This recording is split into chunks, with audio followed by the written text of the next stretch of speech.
안녕하세요.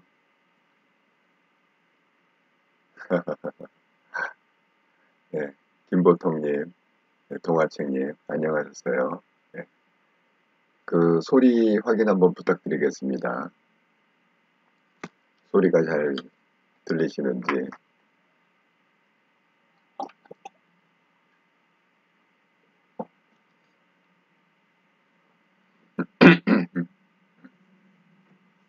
이 필리핀이 문제가 이 인터넷이 불안전해갖고 어떤 때는 잘 연결이 되다가 어떤 때는 또 잘 안 되고 그래요. 그 제가 어제 그 영상을 다시 항상 제가 방송을 하면은 영상을 다시 여러 번 돌려보거든요. 그러니까 어제도 보니까 인터넷이 불안전해갖고 이렇게 뭐 로봇 움직이듯이 뚜두두두둑 뚜두두둑 그런 장면들이 계속 있더라고요. 예. 아, 감사합니다. 김보통님. 예, 확인해 주셔서 잘 들려요. 그래서 그 제가 말씀드렸죠. 필리핀 그 인터넷 속도가 25 메가바이트라고. 예, 저도 봤습니다. 아, 김용호 부장님이 혼자서 아주 그 열심히 방송을 하셨던데 남미까지 가셔갖고 어쨌든 뭐 김용호 부장님의 그 인사이트는 그 남들하고는 다른 것 같아요. 역시 그 정보력과 그 탁월한 취재력, 예, 그참 대단합니다. 그래서 또 제가 김용호 부장님을 좋아합니다. 예, 그런 그런 뭔가 좀 이렇게 인사이트 있고 남들이 쉽게 보지 못하는 그런 거를 저희들이 원하는 거잖아요. 뭐 사실 뭐 1시간 동안 지루하게 그 유튜브를 볼 필요 없죠. 그냥 기사 나온 것만 보고 싶으면 그냥 인터넷 검색하면 한 2, 3분이면은 아 이게 이렇게 되는 거구나. 아, 다 알잖아요. 예, 그래서 예, 예, 김보통님, 그 동화책님, 예, 저도 2등, 아지님, 예, 안녕하세요. 김용호 부장님 방송 끝나고 좋아요 누르고 곧바로 들어왔습니다. 누텔라도 안녕. 소리는 잘 들려요. 예. 뭐 변함없이 누텔라는 여기 있습니다. 예, 자고 있습니다. 누텔라. 제가 방송 중에 방해를 하지 말라고 항상 이렇게 뇌물을 주거든요. 그래서 오늘도 역시 닭고기에 이렇게 해갖고 간식을 줬습니다. 그래서 지금 먹고서 퍼져갖고 자고 있습니다. 항상 말씀드렸지만 개팔자가 상팔자. 김명희님, 예, 방송 감사드립니다. 예, 반갑습니다. 김명희님, 예, 김보통님, 김용호 부장님은 다니엘님한테 컨설팅 받은 후에 완전 각성하셨어요. 다니엘님 엄청 뿌듯하실 듯, 예, 맞습니다. 예. 아, 어쨌든 뭐 제가 잘 할 수 있는 부분이 이제 컨설팅을 해주는 거에 한 20년 이상 했으니까요. 그걸 또 김영호 부장님이 잘 받아들여서 지금 많은 방향을 좀 수정을 하신 것 같습니다. 여러 가지로. 네. 그래서 사실 저도 기쁩니다. 그 컨설팅의 그 뭐라 그러나 그 한순간에 갈리는 거 아세요? 어, 이것도 이제 진짜 있던 일인데 제 친구 중에 하나가 여러분 잘 아시는 맥켄지 있죠? 그 맥켄지에서 꽤 유명한 컨설턴트예요. 뭐 은행 합병할 때도 그 친구가 합병해서 아주 유명해졌거든요.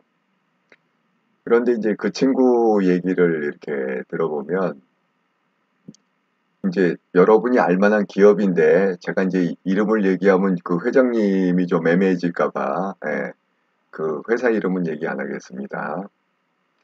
1년을 컨설팅이 이렇게 뭐 하루 이틀 하는 게 아니잖아요. 이렇게 기간을 두고 하는 거잖아요. 뭐 3개월, 6개월, 1년 이런 식으로.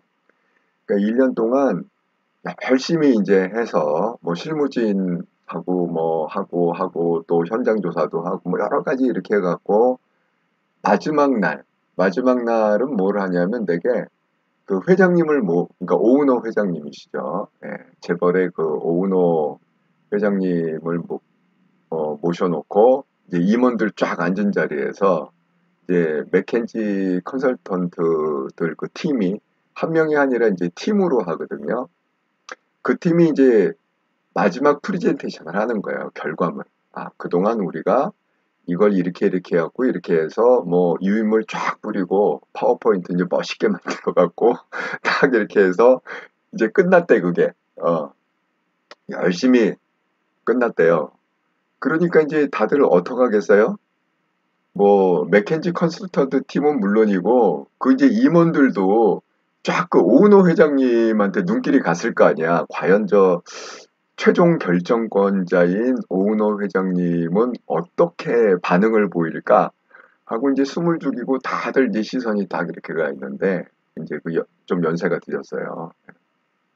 연세 드신 그 오은호 회장님이 한마디 딱 하고 나가셨어요. 그 무슨 얘기냐면 어, 듣기는 참 좋은 얘기구만. 그러고 나가셨어요.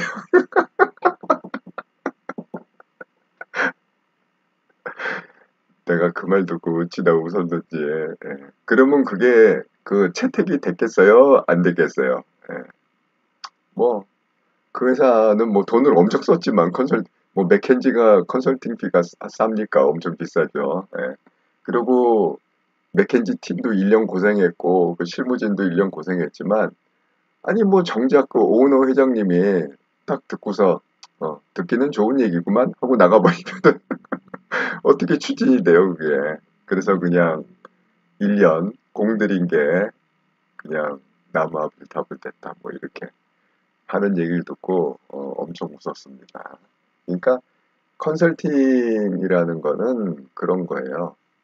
제가 열심히 이렇게 기승전결 맞춰서 컨설팅을 해도 그 받아들이는 사람이 그 가치를 모르면 그 어쩔 수 없는 거예요. 제가 김세희 대표 컨설팅을 갖다가 한 서너 차례에 걸쳐서 열심히 하지 않았습니까? 예. 뭐 김세희 분석도 해주고 그다음에 뭐 김세희 대표가 죽겠다고 방송해갖고 또 그 김세희 대표 살리는 방송 이렇게 해갖고 또 하고 뭐 한 서너 차례 그렇게 얘기했는데 어, 결국은 그 받아들이지를 않았어요. 그 받아들이지 않은 그 원인도 있다고 생각합니다. 지금 그 세이엔터가 수익 중지 처분을 받았잖아요. 그래서 다시 가세연에서 지금 방송하고 있잖아요. 그러니까 그 중간에 그걸 멈췄어야 되는데 그걸 받아들이지 않으니까 결국 안 좋은 일들이 계속 생기는 겁니다. 그 김세희 대표한테. 자, 어쨌든 뭐 그래서 김용호 부장님이 제 컨설팅을 이렇게 받아들여서 본인의 좀 방향을 많이 수정하고 고민한 거에 대해서 참 기쁘게 생각합니다. 저는. 네. SYK님 안녕하세요. 예, 복숭아님 안녕하세요. 네, 아직님. 김용호 부장님 말 들어될까봐 소름 끼칩니다. 네. 여러분 저런 얘기를 기억하세요. 현실은 그러니까 그 픽션하고 넌픽션으로 다니까 픽션 소설, 넌픽션은 실화. 네. 그러니까 이런 거예요. 현실이 더 소설 같은 거예요. 우리가 소설책을 막 읽다 보면 이거 소설이니까 이렇게 막 진행이 되지. 이게 뭐 현실적으로 가능해? 근데 반대세요. 반대로 생각하셔야 돼요. 우리가 상상하는 소설, 그거보다 더한 일이 현실로 일어나는 게 팩트입니다. 그래서 우리가 사는 그 세상, 또 우리가 일어나고 있는 그런 일들, 그거는 픽션보다 더 픽션스럽다. 예. 그러니까 그걸 뭐 소설이다, 소설보다 더한 일들이 비일비재하게 일어나는 게 우리의 삶이다. 자, 제가 이제 그 오늘의 관전 포인트를 설명을 했죠. 예, 제가 이거 미리 썸네일을 올렸습니다.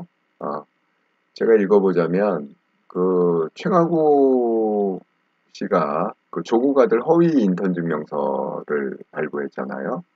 그게 이제 정경심 컴퓨터에 나왔습니다. 그래서 그 소송을 했는데 1심, 2심 이렇게 다 유죄 판결이 났고 그 유죄 판결이 뭐 보통 유죄 판결이 아니라 당선 무효형.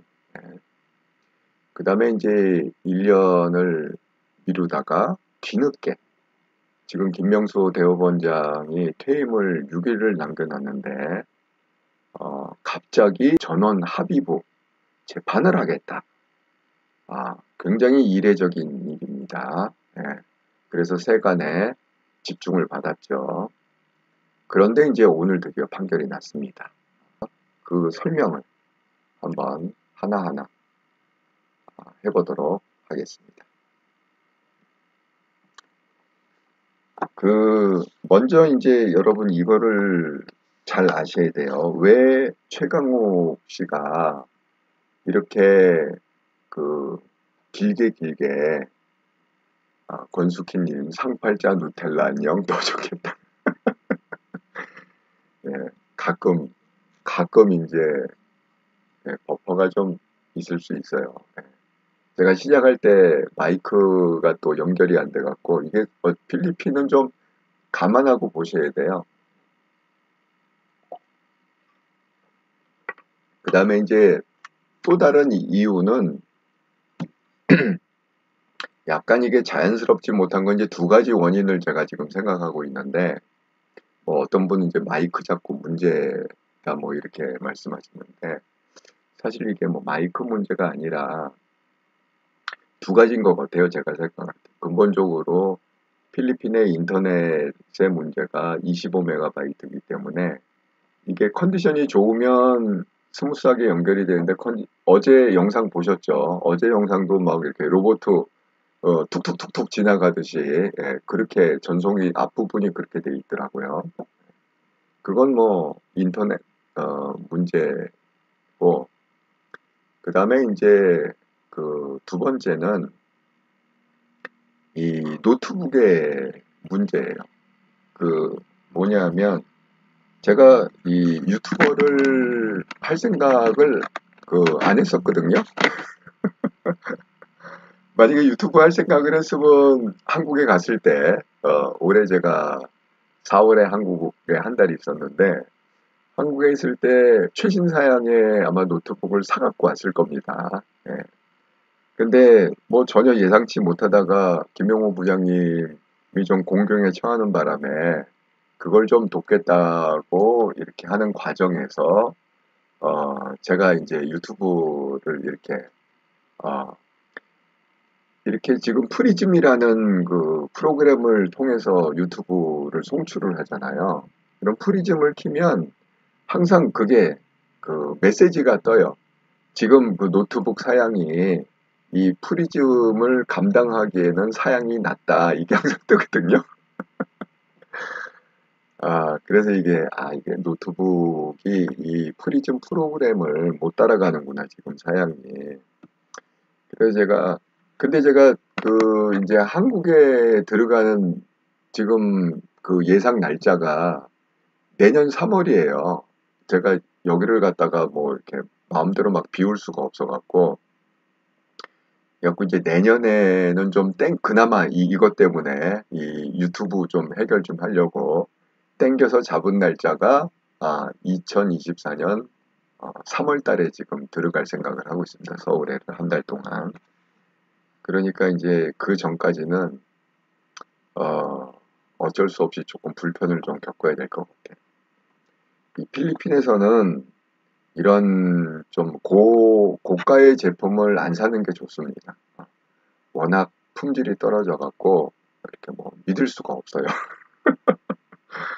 그래서 이제 저는 항상 그 삼성 노트북을 사서 쓰는데 예, 제가 한국에 들어갈 때 지금부터 이제 돈을 잘 모으겠습니다. 제가 노트북 살 돈을 노트북 살 돈을 잘 모아서 제가 내년 3월에 한국 갈 때는 꼭 성능이 아주 뛰어난 그런 노트북을 꼭 구매를 해서 여러분의 좀 편히 볼 수 있도록 최선을 다하도록 하겠습니다. 자, 이제 최강욱 씨 얘기를 하자면 우리가 이제 상식적으로 생각해 보면 아니 명확하게 아들한테 허위 인턴서 발급한 게 그 컴퓨터에서 나왔잖아요. 그 정경심 컴퓨터에서. 그리고 검찰이 압수수색을 해서 이미 증거가 다 확보가 돼 있고 그런데 무슨 수로 최강욱이 그렇게 1심, 2심까지 하고 지금 그 대법원까지 그 항고심을 해갖고 이렇게 시간을 질질 끌었을까? 여러분 이제 그 논리를 잘 아셔야 되는데 그 이 최강욱이 변호사잖아요. 예? 그러니까 이제 법을 잘 알잖아. 그러니까 그 논리를 지금 어떤 식으로 그 끌고 왔냐 하면 그러니까 왜냐하면 시간을 질질 1년, 2년 이렇게 계속 끌면서 그 최강욱은 국회의원으로서 세비를 따박따박 받았겠죠. 그죠? 국회의원 월급을. 예. 그리고 뭐, 또 무슨 그 권력이니까, 뭐 이권도 또 뭐 많이, 그 행사를 했겠죠. 권력도 행사하고. 되게 국회의원들이 뭐 정부 부처에다가, 이거 자료 좀 내놔. 그럼 막 벌벌 떨잖아요. 부처들이. 그렇게 이제 계속 하면서 자기가 누릴 거는 다 누렸다. 이런 겁니다. 그런데 지금 어떻게 그걸 했냐면 제가 읽어드릴게요. 최 의원 측은 재판 내내 핵심 증거인 조 전 장관 자택에서 나온 PC 하드디스크의 증거 능력을 두고 검찰과 다퉜습니다. 해당 PC는 정경심 씨의 자산관리인 김 모 씨가 임의로 검찰에 제출했는데 최 의원은 PC의 실사용자인 조 전 장관 부부가 압수수색과 자료 추출 과정에서 참여권을 보장받지 못했기 때문에 이게 핵심입니다. 예. 위법하게 수집된 증거로 봐야 하고 증거 능력도 없다고 주장했다. 이게 무슨 얘기냐 하면 그 위조된 그 파일은 어디 있었냐? 정경심 씨의 컴퓨터 안에 있었던 거야. 그런데 그 컴퓨터를 해당 PC를 그 정경심 씨의 자산 관리인 김 모 씨가 임의로 검찰에 증거 제출을 한 거예요. 네. 동아심님 감사합니다. 슈퍼 스티커. 네. 항상 동아책님 그 열심히 댓글도 써주시고 예 감사합니다. 예, 이렇더라 방송을 아주 애청해 주시는 것 같아요. 예, 애청자십니다. 그러니까 그 자산관리인 김 모 씨가 검찰에 그 PC를 이미 제출해 갖고 검찰이 그 PC 안에서 그 파일을 확인한 거죠. 그랬더니 지금 이 최강욱이 어떻게 주장을 했냐. 이제 법을 아는 사람이니까 이 사람이 변호사니까. 아니 압수수색할 때는 조 전 장관 부부가 참여를 해야 되는데 그 참관한 상태에서 압수수색이 되고 이렇게 해야 됐는데 이 김모 씨가 임의로 제출했으니까 그거는 위법이다. 위법하게 수집된 증거로 봐야 된다. 이렇게 이제 계속 우긴 겁니다. 네. 이해하셨죠? 제가 무슨 얘기를 하는지. 그러니까 쉽게 해서 PC 가져갈 때 조국 조국 장관이나 정경심이 없었다 이 얘기입니다. 그래서 위법이다. 증거 수집이 위법이다. 그렇게 논리를 펴갖고 지금까지 끌고 온 겁니다. 1년 이상. 그랬는데 1심에서도 그렇고 2심에서도 그렇고 아니다. 그렇게 김모 씨가 임의로 제출했더라도 그 PC가 그 정경심 씨 거고 그리고 명확하게 위조된 그 증거가 있기 때문에 그거는 위법이 아니다. 그래서 1심에서요. 그 판결이 어떻게 나왔냐 하면 8년, 징역 8년, 징역 8년을 때렸어요. 그런데 집행유예로 2년. 실적으로 뭐 징역 가는 건 아니고 징역 8년에 해당되지만 집행유예 2년을 선고한다. 이렇게 1심이 됐습니다. 그러니까 또 2심에다가 또 다시 이제 컴플레인을 한 거예요. 그러니까 2심도 1심을 그대로 받아들였습니다. 이거는 뭐 문제가 없어. 그래서 징역 8년에 집행유예 2년 그대로 확정을 했습니다. 그랬더니 이 대법원은 뭐냐면 이렇게 법리의 과정에서 문제가 있다. 그 이제 대법원은 그것만 판단하는 겁니다. 그 과정에 문제가 있었는지 결정에. 그랬더니 이제 오늘 김명수 그 12명 전원 합의체를 열어서 그러니까 김명수까지 하면은 13명이 되는 거죠. 네. 대법관 12명에 대법원장 1명, 13명이 되는 거죠. 네.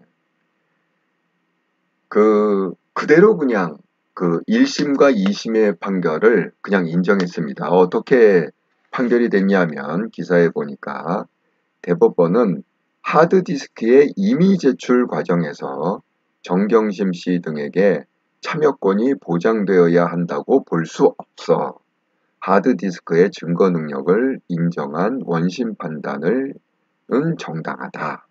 이렇게 했습니다. 되게 지금 제가 이 기사가 이제 오후에 계속 뜨면서 제가 쭉 이렇게 각 언론사들의 기사 내용을 봤어요. 기사 내용이 지금 제가 설명한 그걸 다 서로 카피한 거야. 서로 베끼고 이런 식으로 해서 그냥 이 논리가 뭐 기사가 뭐 한 4, 50개가 떴는데 다 똑같아요. 내용이. 언론사만 다르지 다 똑같아요. 그런데 이제 제가 항상 말씀드리는 것은 우리가 이렇게 눈에 보이지 않는 것이 눈에 보이는 걸 지배한다고 그랬잖아요. 그게 성공 패러다임이라고 그러지 않습니까?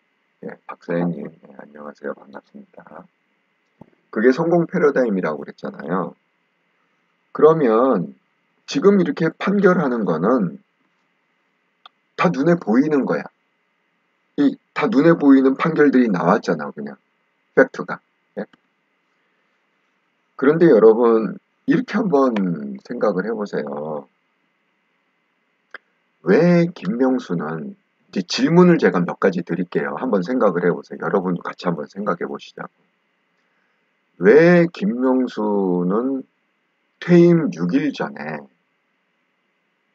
굳이 12부 12명의 그 대법관을 거느리고 그 재판을 하겠다고 나섰을까요? 오히려 그냥 6일 있으면 퇴임이니까 자연스럽게 이제 퇴임하고 새 대법원장 체제 하에서 이렇게 그 재판이 진행돼서 결정되는 게 자연스러운 거 아닌가요? 그러니까 그 질문을 우리는 해야 되는 거야. 왜 굳이 김명수가 왜 최강욱 재판을 그렇게 막 전례 없이 이게 전례 없는 얘기랍니다. 이게 처음 있는 얘기랍니다. 네.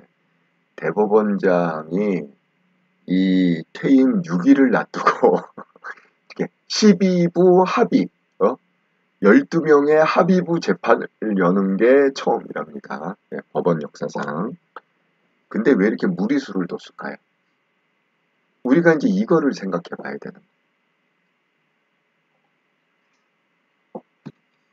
그러니까 지금 모든 언론이 다 초점이 최강욱에 가 있어. 최강욱이 형이 확정이 돼갖고 국회의원을 이제 못한다.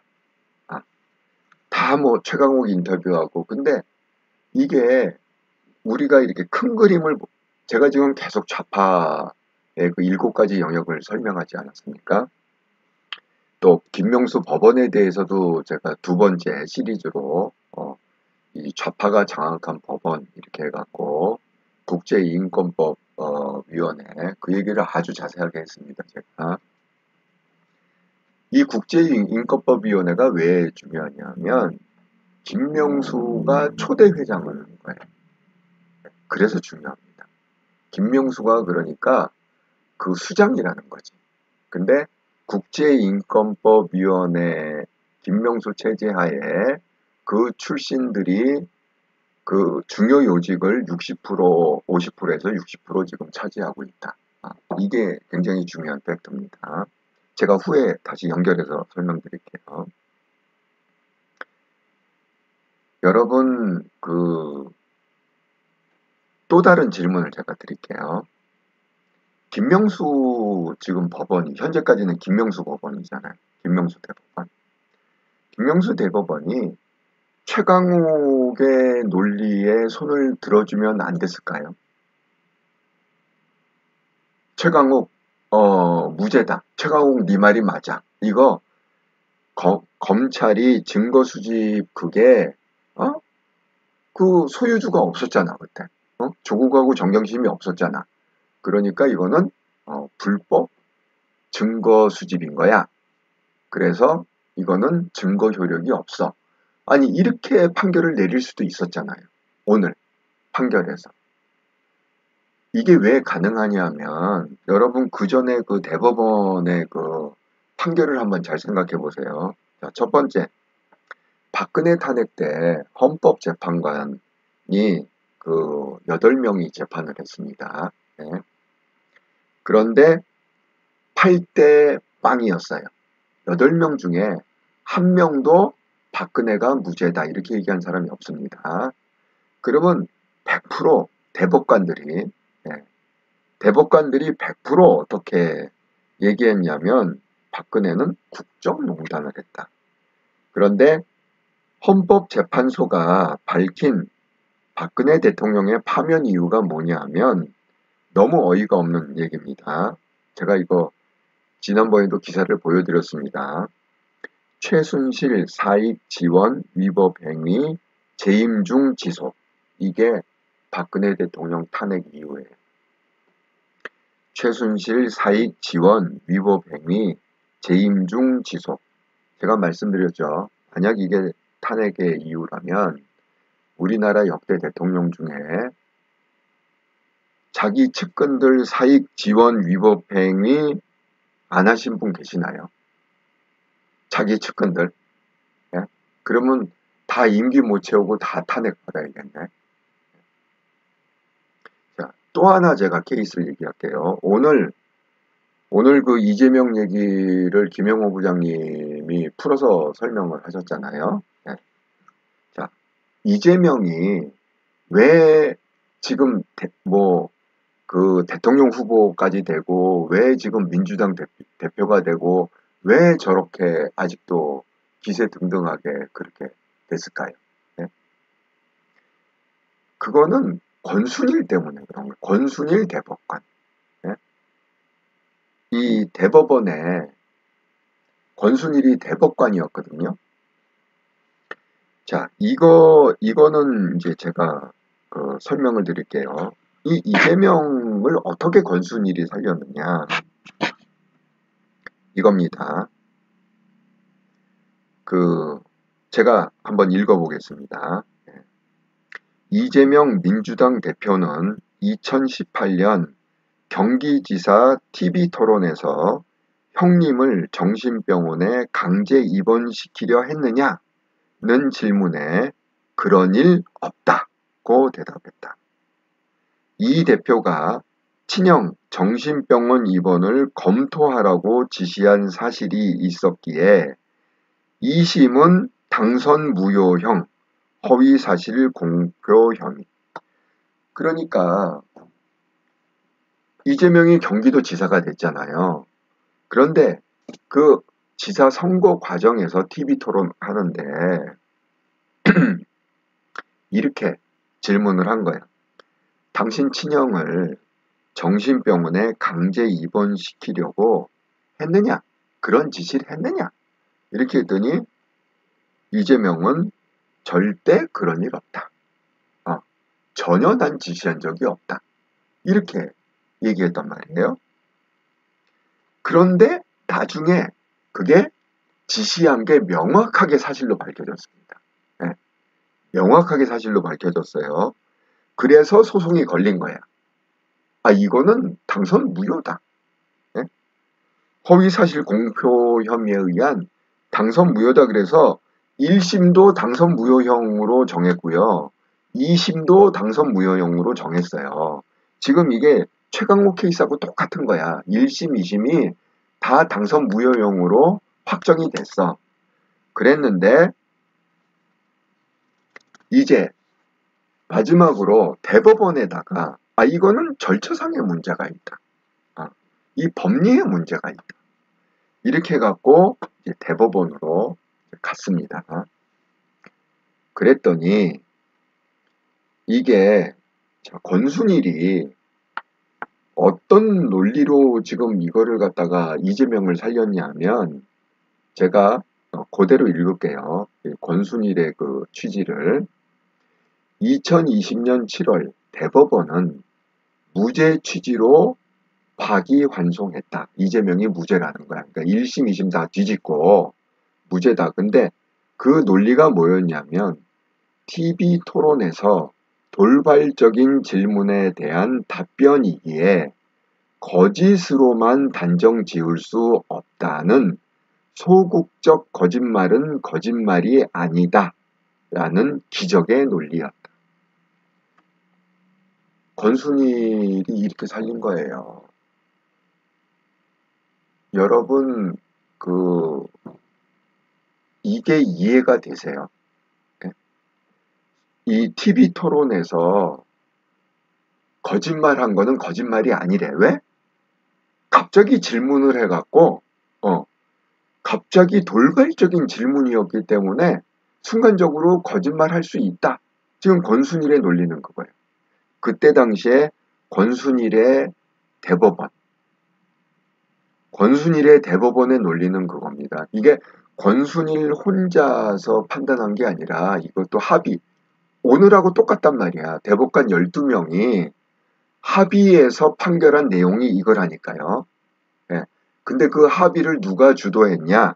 권순일 대법관이 주도를 한 거예요. 그 합의를. 이거는 소극적 거짓말은 거짓말이 아니다. 그러니까 그 중에는 이재명은 명확히 유죄다. 이게 5대5로 팽팽히 맞섰다고 그래요. 네. 5대5로 팽팽히 맞섰는데 이 권순일이 무죄다 쪽으로 가는 바람에 이게 5대5의 균형이 딱 깨진 거야. 그러니까 이 5대5라는 거는 5명도 무죄라고 얘기했다니까 제가 얘기했잖아요. 이 법원이 완전히 이렇게 좌파 김명수의 그 인권법위원회에 장악이 돼 있다고. 아니 이게 무슨 초등학생이 봐도 명확한 걸 갖다가 그렇게 공부를 많이 했다는 그 대법관식이나 된 사람이 이재명이 무죄다? 거짓말이 아니다 그게? 참 어이가 없습니다.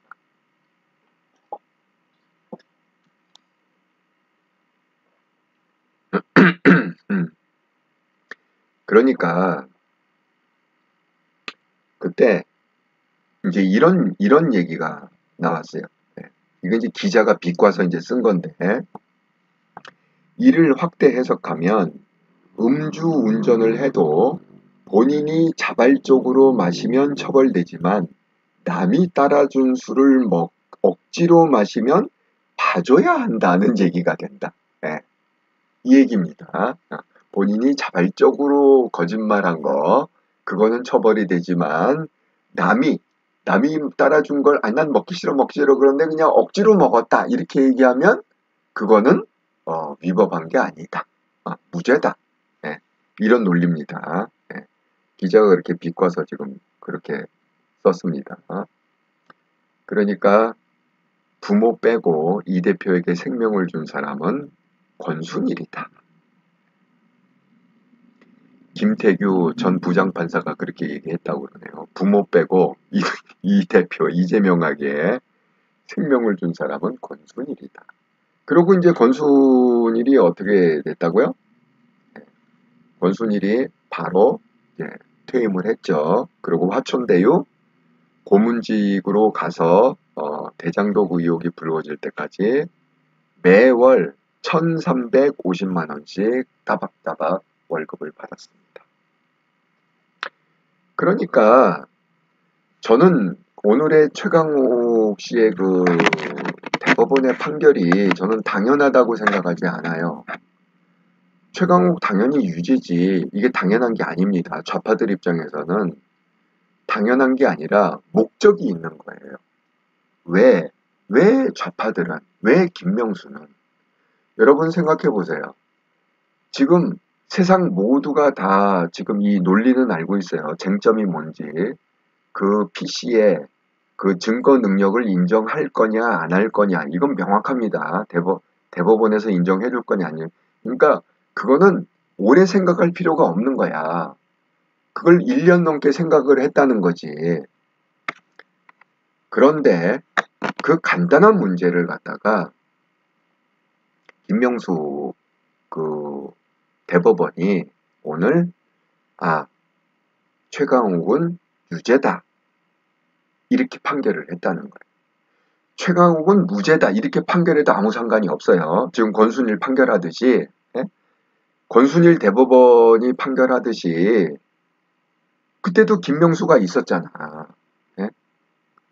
그러니까 이재명 케이스처럼 이재명 무죄다라는 것처럼 최강욱 무죄다 이래도 아무 상관 없습니다. 그 대법원은 뭐 하나 양심에 꺼리 끄는 것도 없고 아무 상관 없어요.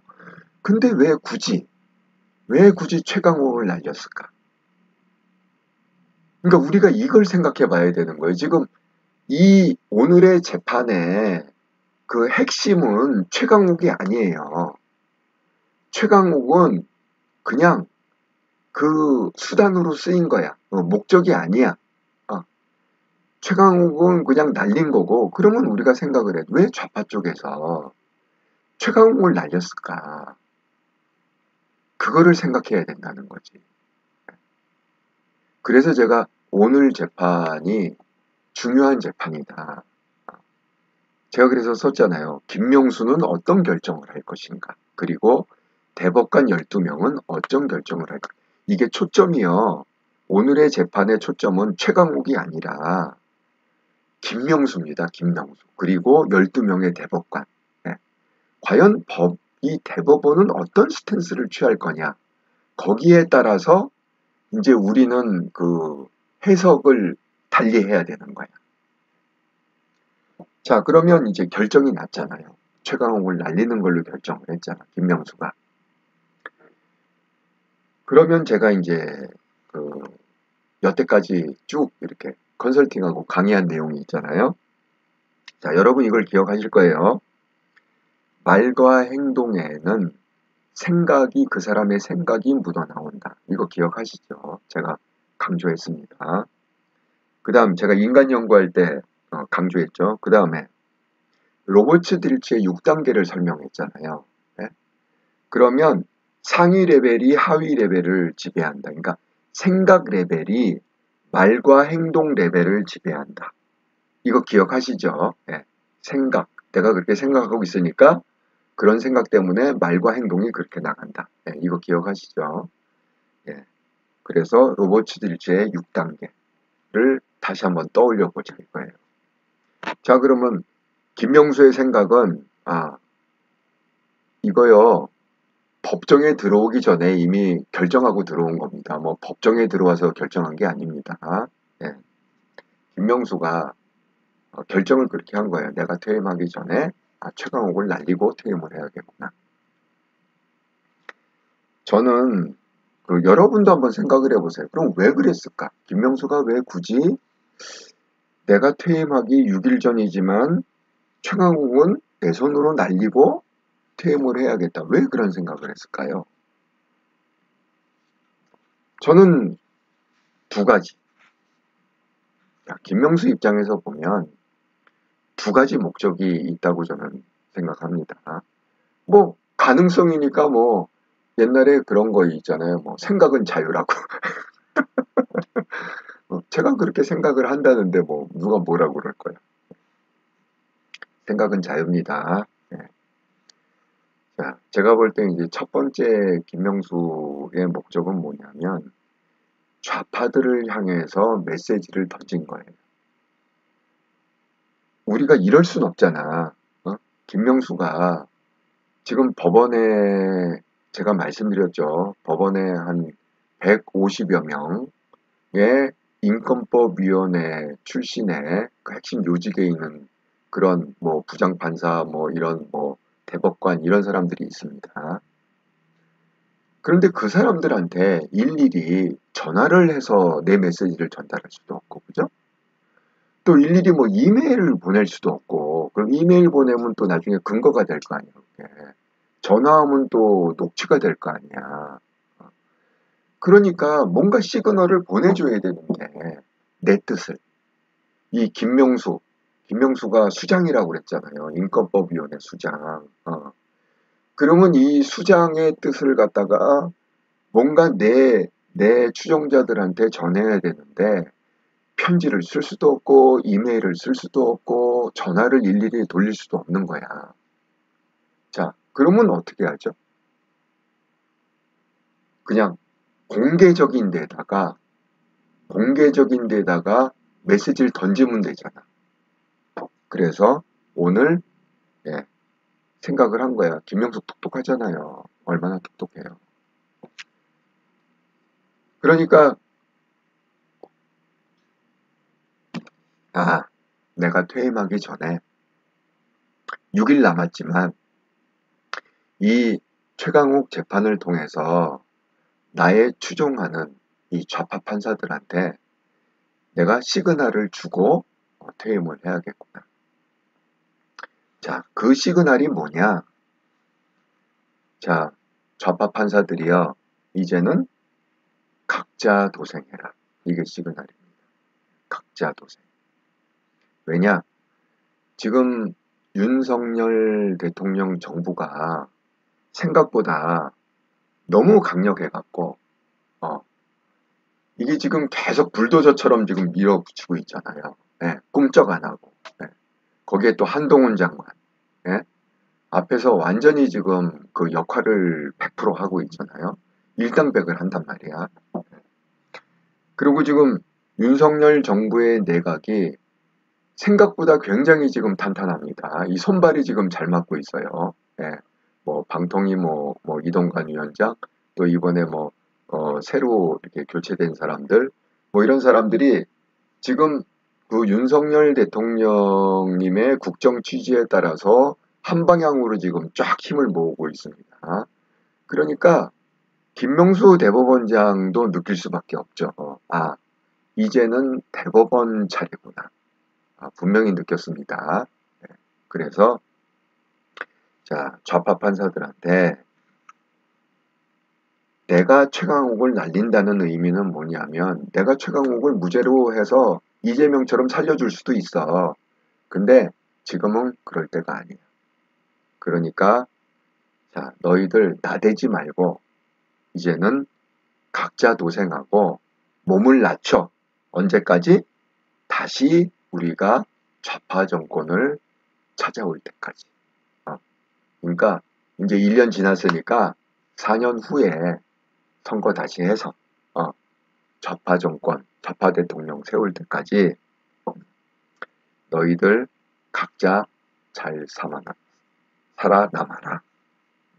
왜? 내가 더 이상 이제는 너희들을 막아주고 보호해줄 수가 없다. 이 메시지를 좌파 판사들한테 던진 겁니다. 네. 자, 두 번째 메시지는 어디한테 던졌냐? 두 번째 메시지는 윤석열 대통령님과 한동훈 장관한테 메시지를 던진 거예요. 봤지? 그래도 내 손으로 최강욱 자르고 퇴임하잖아. 그러니까 세상 말로 얘기하면 좀 봐주라. 나 좀 봐주라. 내가 퇴임해도 내가 퇴임한 이후에라도 감옥 가는 일이 좀 그런 일은 좀 안 생기게 해주라. 좀 봐주라. 예. 그래서 너무 심하게 다루지 마. 너무 심하게 다루지 마. 감옥 가는 일은 좀 없게끔 해줘. 그렇게 해서 이 마지막에 날 좀 봐줘라. 이렇게. 그러니까 좌파들한테는 각자 도생해라. 그러고 몸을 낮춰라. 수면 위에 올라오지 마. 나대지 마. 수면 밑으로 잘 숨어 있어. 왜 정권 다시 바뀔 때까지 우리 세상 올 때까지 기다려.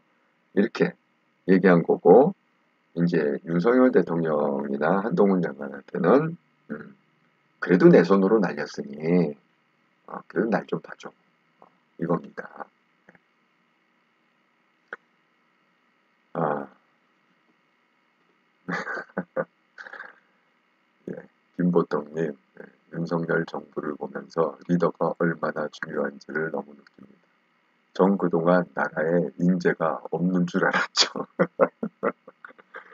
글쎄 말이에요. 자, 그러면 이제 우리가 대법관도 좀 생각해 볼 필요가 있어요.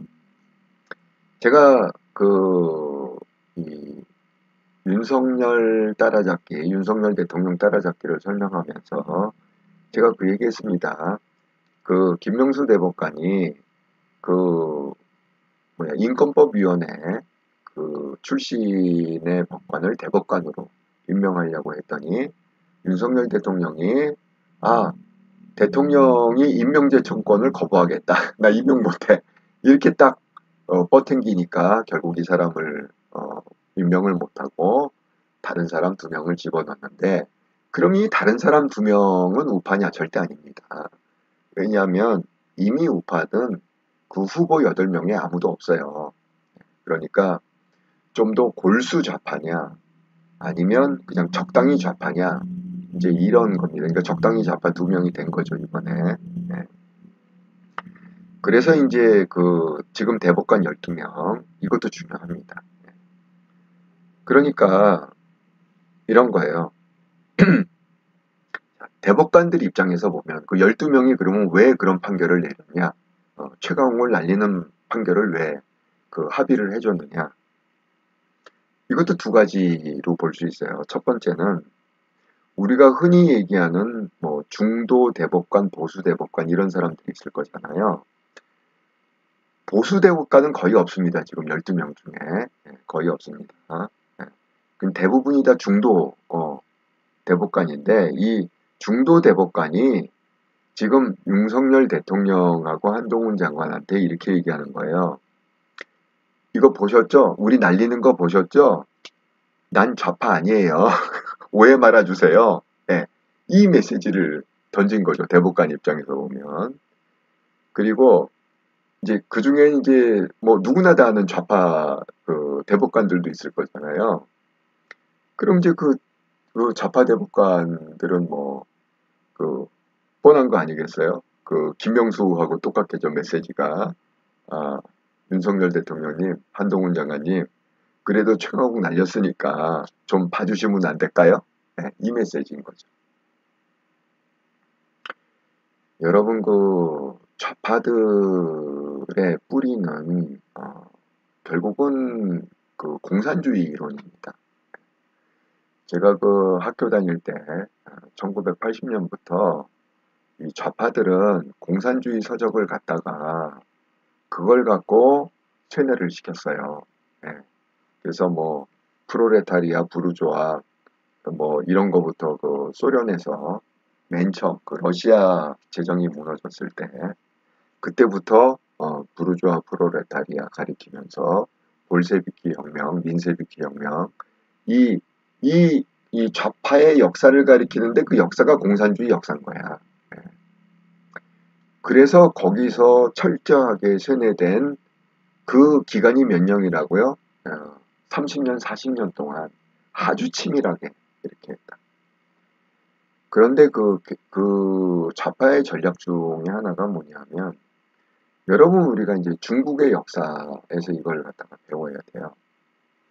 중국에 장제스라고, 우리는 장개석이라고 많이 부르죠. 네. 장제스라고 국민당 지도자가 있었습니다. 네. 아주 뛰어나고 유능한 지도자였어요. 그 다음에 또 한편으로는 마오쩌둥, 우리 모태통이라고 부르잖아요. 마오쩌둥은 중국의 공산당을 창당한 사람이에요. 원조죠, 원조. 마오쩌둥, 모태통이. 그 당시에 일본이 중국을 점령하고 있었기 때문에 그 장제스가 이 공산당을 마오쩌둥 세력을 거의 이제 그 쓸어버리는 그 마지막 단계에 있었습니다. 그러니까 그 공산당이 불리하잖아요. 그런데 이제 이 불리하면 어떻게 되냐면 제가 악의 두 가지 모습을 얘기했잖아요. 사우론, 자기가 힘이 있을 때는 그 위협적이고 대군대를 몰고서 완전히 초토화시키는. 하지만 자기가 힘이 없을 때는 골룸, 야비하게, 비굴하게 이렇게 약한 척하면서 기회를 엿보다가 뒤통수 치는. 예.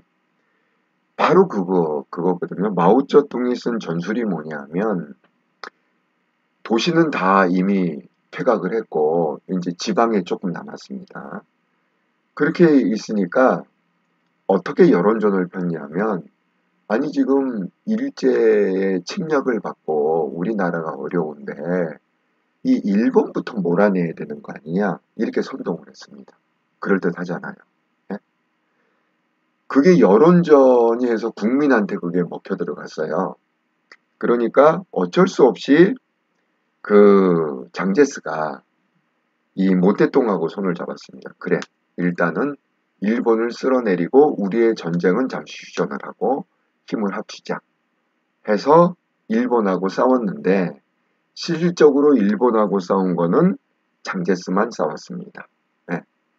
모태똥은 이 마오쩌둥은 그렇게 분위기를 딱 전환을 시켜놓고 어떻게 했냐? 장제스가 열심히 싸울 동안 이 마오쩌둥은 뒤에서 공산당 세력을 다시 규합을 했습니다. 그래서 일본이 무너진 다음에 물러간 다음에 그 키운 힘으로 이 장개석을 대만으로 쫓겨나가게 만든 거죠. 이겁니다. 지금 윤석열 대통령이 강력한 정책을 쓰고 그리고 강력한 인물을 앞세워서 뭐 한동훈, 이동관 뭐 대표적인 인물들이 있죠 지금. 예. 이렇게 강력한 그 대쪽 같은 인물들을 앞장세워서 그렇게 지금 쪼여오니까 좌파들이 지금 수면 밑으로 숨으려고 하는 거야. 쥐죽은 듯이 있겠다는 거야. 자기네들은 쥐죽은 듯이. 예. 그런데 우리가 이 모태통 전략에 말려들면 안 된다는 거지. 뭐, 지금은 뭐가 문제니까 타협합시다, 같이 협력합시다, 이렇게. 평화 전술을 쓰는 거는 뭐냐? 힘을 키우는 시간을 벌기 위해서 평화 전술을 쓰는 겁니다. 예. 그러니까 이번에 최강욱을 날림으로 해서 마치 법원이 이제 제대로 돌아왔다, 이렇게 생각하면 큰 오해십니다. 절대 그런 거 아닙니다. 법원은 확실하게 우리가 개혁을 해야 된다. 예. 왜? 지금 법원의 50%, 60%의 요직을 다 우리 인권법 연구회 출신들이 하고 있고 판결 나오시는 거 보세요. 예. 보면은 지금 다 거의 한 80% 좌파 판결입니다. 예. 아주 심각해요. 판결 나오는 게. 그러니까 그 오늘의 제스처, 이거 저는 제스처라고 생각해요. 네, 김명수가 퇴임하기 전에 취하는 제스처, 그 두 가지. 좌파 쪽에는 너희들은 각자 도생하고 숨어 있어. 정권 바뀔 때까지 잘 몸보신하고 있어. 우파 쪽에는 이 정도 했으니까 우리 좀 봐주셔야 되는 거 아니에요? 네, 이 시그널인데 그 전술에 말려 들어가면 안 된다. 네, 그래서 김명수가 저지른 그 법원에서 행한 법원의 사법화를 만든 거거든요. 제가 이 제도도 공산주의식으로 만들어서 판사들이 열심히 일 안 한다고 추첨제 이렇게 해갖고 하고 뭐 인사고과 이런 거 다 없애버리고 그러니까 거기에 대한 그러니까 제가 항상 얘기하잖아요. 그 김세희 대표한테도 항상 얘기하는 게 그거잖아. 아니 예를 들어서 강용석 변호사나 김영호 부장이 개인적으로 잘못을 그러면 검사 조사로 또 법원에서 그냥 개인이 잘못한 거는 대가를 치르면 되는 거야.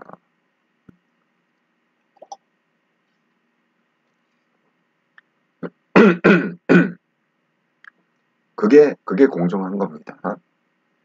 그러니까 김명수가 한 짓에 대해서 대가를 치르면 돼요. 얘긴 간단해. 뭐 복잡하게 생각할 거 없어. 권순일이 한 일에 대해서 대가를 치르면 되는 거야. 그리고 좌파 대법관들, 예? 박근혜의 탄핵의 8대 0, 예? 그 다음에 그 탄핵을 주도했던 그런 세력들은 그냥 그 대가를 치르면 되는 거야. 예? 뭐, 봐주세요. 뭐, 지난 얘기인데, 이렇게 얘기할 필요 없는 거. 또 그걸 또 받아줘서도 안 되고. 그래서 저는 우파들이 이런 그 간교한 어떤 전술, 이런 거, 골룸식의 그런 교활한 이런 전술, 절대 넘어가면 안 된다. 그렇게 말씀을 드리고 싶습니다. 제가 뭐 1시간 이상 얘기했으니까, 이제는 또 여러분의 의견을 한번, 여러분은 어떻게 생각하시는지, 여러분의 의견을 한번 보도록 하겠습니다.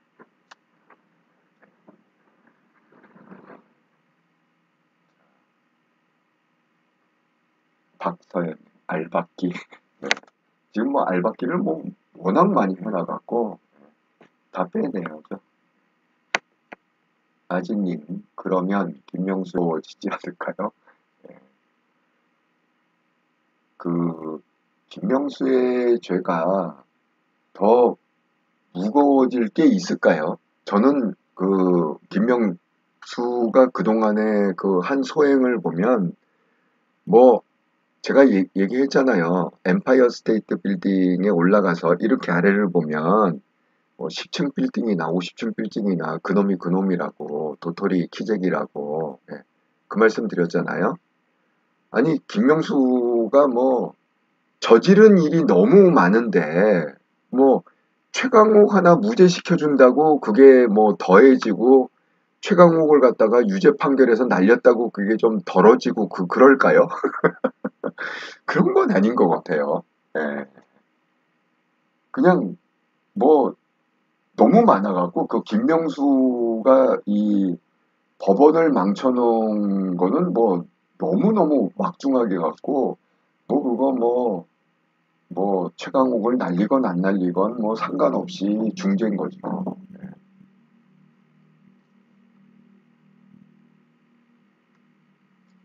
유로게이님, 이전보다 소리 좋으나 시작 전 음악 소리보다는 안 좋네요. 좀 여러 가지 이유가 있을 것 같아요. 제가 감기도 걸렸고 예, 목소리가 아직 잘 돌아오지 않습니다. 그리고 말씀드린 대로 그 노트북을 좀 근본적으로 바꿔야 될 것 같아요. 사양이 따라가지를 못한대요. 이 프로그램을 돌리기에는 사양이 따라가지 못한대요. 어쨌든 제가 어, 최선을 다해서 뭐 이러저런 준비를 좀 해보겠습니다. 근데 뭐 서울을 가려면 내년 3월에나 가야 될 텐데 이게 좀 기다리시긴 하셔야겠네요. 돈을 열심히 모으겠습니다. 그동안 일주일 동안. 김보통님 중에 깜빵 같이 끌려가지 않기 위한 최소한의 준비.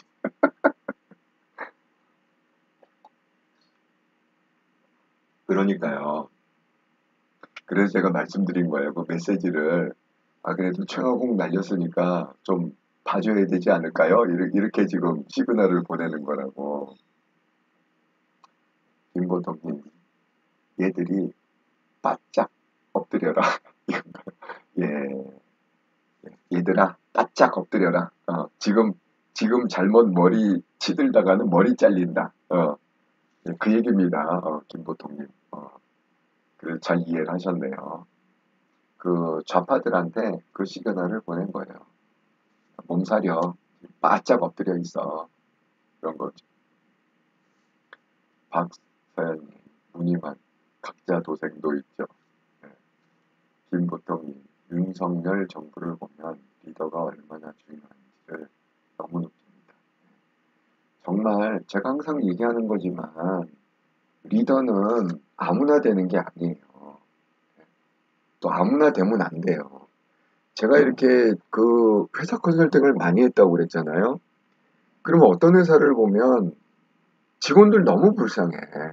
왜냐하면 이 사장님이 사업을 하면 안 되실 분이야. 내가 암만 생각해봐도. 사업에 탤런트도 없고, 재능도 없고, 수완도 없고, 뭐, 이 마인드 자체가 전혀 이 사업을 하면 안 될 분이 굳이 본인이 사업하겠다고 웃겨갖고, 그러면 누가 고생을 해요? 그냥 그 아래에 있는 직원만 그냥 생고생을 하고 있는 거야. 그러니까 이게 리더가 대통령을 잘못 만나면 누가 생고생을 해요? 그냥 대한민국 국민들이 그냥 생고생을 하는 빚더미에 올라가 있는 거야. 예. 천조시대, 문재인 정부 시대 때 빚이 천조시대로 갔다고 그러잖아. 그러니까 국민만 생고생한 거예요, 5년 동안. 그래서 절대 리더는 아무나 하면 안 됩니다, 정말. 박서연님, 헌법 재건관도 좌파들 많이 있어요. 공감합니다. 김보통님, 얼굴에 철판을 깔지 않으면 못할 만큼 비굴함인 것 같네요.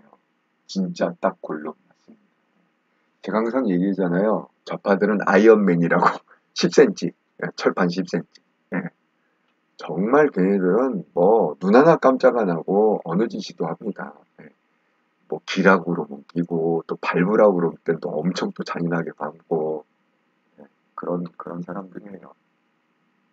그러니까 절대 우리가 흔들리면 안 돼. 뭐 골룸이라고 그래서 뭐 봐주고 이러면 안 돼. 골룸이 사우론이 된다니까 나중에. 김보통님, 슈퍼챗 감사합니다. 김보통님이 요새 또 열심히 또 저희 이렇다가 그 방송을 보고 계시는 것 같아요. 감사합니다. SYK님, 좌파 독해력 뛰어나세요. 네, 정말 제가 이 학창 시절부터 이 좌파들 그 연구 많이 했습니다. 저는 정말 좌파가 싫어요. 김보통님, 내년 3월에 입국하시기 전에 노트북 비용에 틈틈이 보태야겠네요. 아, 감사합니다. 이렇게 뭐 생각나실 때마다 슈퍼챗을 쏴주시고 또 뭐 멤버십으로 후원을 해주시고 이러면 제가 도움이 많이 될 것 같습니다. 동화책님, 나도 돈 모을게요. 아이고, 동화책님 감사합니다. 저희 또 열성 팬이시죠, 동화책님. 김보통님, 오늘도 좋은 내용 감사합니다. 동화책님, 바짝 모아놔야. 든든합니다. 예, 많은 분들이 또 이렇게 노트북 돈을 또 마련해 주시겠다고 하니 든든합니다. 박사연님, 북한 돼지 세상 만드는 게 최종 이상장인 거니? 아니, 정말 저는 지금 분위기로 보면, 어, 문재인 대통령도 무사하지 않을 것 같은 느낌이 안 드세요? 예. 지금 이거 통계 게이트가 터졌잖아요. 예. 근데 거기서 자유롭지 못할 것 같아요. 지금 상황이. 문재인 대통령이. 거기 뭐 지금 수없는 사람들이 연루가 돼 있기 때문에, 그런 것 같습니다. 어쨌든, 아, 정리님, 이석기도 문 정권 전에는 바짝, 맞습니다. 이게 얘네들이 아주 약아갖고 때를 기다리는 거예요. 때를. 그러니까 우리가 조심해야 됩니다. 예, 여러분 의견 주셔서 너무 감사하고요. 또 이렇게 그 시청해 주셔서 감사합니다. 제가 한 가지 말씀을 드릴 것은 제가 커뮤니티에 글을 올렸잖아요. 그래서 그 제가 일주일 단위로 올리려고 생각합니다. 제가 이렇게 방송을 하다 보면 이게 감사 표시를 잘 못해갖고 그래서 이제 지난주 9월 11일부터 17일까지 이렇게 하신 분들을 아예 이제 커뮤니티에 제가 이렇게 올려서 감사 표시를 했습니다. 예. 구독 후원 계좌로 보내주신 파더 승만유님, 선교 후원 1차, 또 선교 후원 2차 2번 보내주셨고 이번 주에 지난주에 그다음에 오피님 보내주셔서 감사합니다. 그다음에 슈퍼챗 및 슈퍼스티커 지난주에 보내주신 분이 파더 승만유님 감사합니다. 난수박 주스여가 실현님 감사합니다. 또 멤버십 가입을 많이 해주셨어요. 그래서 박세현님, 치치님, 김영숙님, 빌리님, 체력주인이와님, 파더 승만님 감사합니다. 이 자리를 빌어서 정말 감사합니다. 여러분의 성원에 힘입어 모두 함께 승리의 그날까지 그날을 위해서 제가 열심히 직진하겠습니다. 그래서 제가 이것도 커뮤니티에 올렸는데요. 제가 이제 처음으로 멤버십이 지금 한 20명 정도 됐더라고요. 총 다 해서. 그래서 짧은 시간에 그래도 멤버십을 많이 가입해 주셔서 감사드립니다. 그래서 이제 처음에 이제 약속드린 대로 제가 멤버십 컨설팅 방송을 한번 하려고 해요. 그래서 여러분이 이메일로 여기 이제 이메일 보여드린 이메일이 있잖아요. 커뮤니티에 떠 있고 제 유튜브 첫 페이지에 보면 이메일이 이렇게 다 나와 있습니다. 이메일로 여러분이 나는 이러이런 내용으로 좀 컨설팅을 받고 싶다 하시는 거를 핵심을 딱 이렇게 요약을 해갖고 이메일로 보내주시면 제가 한 달 동안 접수를 하겠습니다. 이메일을. 그러니까 오늘부터 시작해서 10월 18일까지. 한 달 접수하고 그 다음에 제가 종합해서 그것을 제가 이제 이걸 하려면 그냥 할 수는 없잖아요. 그러니까 제가 또 컨설팅 준비를 해야 될 거 아닙니까? 그래서 열흘은 제가 준비를 해야겠다 이렇게 생각하고 열흘 준비하고 그 다음에 10월 29일 일요일 오후 8시에 이 멤버십 분들을 위한 컨설팅을 제가 한번 해보겠습니다. 네. 처음 시도하는 건데 여러분들이 멤버십 가입한 분들은 이메일로 보내주시고요. 혹시 멤버십 가입을 좀 그동안 주저주저 했던 분들은 이번 기회에 한번 또 이런 계기에 이런 또 모티베이션이 있잖아요. 그러니까 이번 계기에 또 멤버십 가입을 좀 해주셔서 많은 분들이 이 멤버십 컨설팅 방송을 좀 함께 듣고 또 그 안에서 또 나누고 그랬으면 좋겠습니다. 커뮤니티에 자세한 내용이 있습니다. 그러니까 보시면 될 것 같습니다. 많은 분들 이렇게 해주셔서 감사하고요. 박세현님, 돈 많이 벌게요. 예, 감사합니다. 예. 자, 그러면 이제 저는 내일도 8시에, 제가 이미 썸네일을 올려놨죠. 이재명, 오늘 갑자기 입원을 했습니다, 병원으로. 그래도 이제 한동훈이 또 한마디 했습니다. 뭐 여러 마디 했어요. 어디서 많이 본 것 같다. 뭐 이런 거. 그렇다고 해서 뭐, 이게 그 처벌이 안 되면 또 그게 말이 되냐. 거기 단어를 뭐라고 썼냐면 잡범이라고 그래요. 잡범. 예, 예, 그렇게 단어를 썼습니다. 제가 어쨌든 썸네일을 올렸는데, 예, 내일 8시에 그 얘기를 제가 또 한번 풀어보도록 하겠습니다. 예. 즐거운 저녁 보내시고요. 저는 내일 저녁 8시에 다시 뵙도록 하겠습니다. 감사합니다.